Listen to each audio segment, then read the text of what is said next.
Out with the old and in with the new. That's the idea behind one congressman's plan to drop House and Senate members' salaries to just $1 a year after 12 years of service. Florida Congressman Francis Rooney believes the legislation will bring fresh ideas and make lawmakers more independent. Joins me now to discuss this. Good evening, Congressman.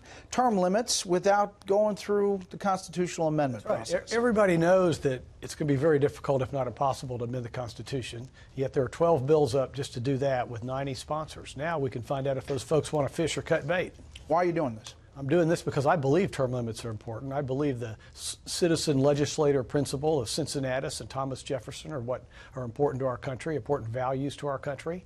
I think that rotating out more legislators would keep things fresh, getting more new ideas, keep people responsive to the people. All right. You write that you have 7 co-sponsors, Congressman, introduced this Thomas Jefferson Public Service Act.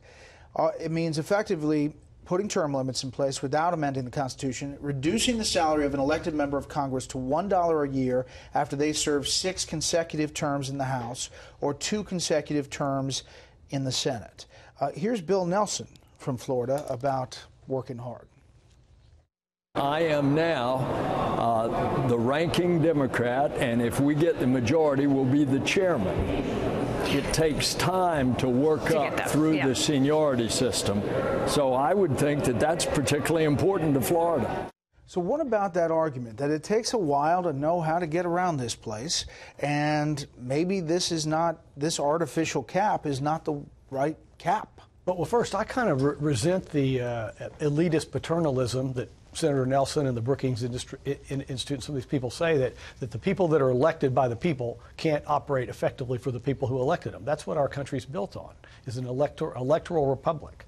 So I think that we should put our trust in the people and the people that get elected. And seniority at a time of globalization, technology, Twitter, Facebook, I mean, come on, this seniority is an anachronism. All right, but what do you say to the people who look at your bill and say, okay, so you are enabling the rich people to all run because they could go with the $1 a year, and it's all rich people who are running for Congress and Senate. It's a logical point, but what I believe, and I believe this very firmly, that were the culture of the citizen legislator to take effect, 12 years, over 99% of the legislators are doing the 12 years and leaving on to some other job. Any old rich guy or lady that wanted to stay on and do that is going to be such an outlier that they would be roundly and vigorously opposed, and quite frankly should be.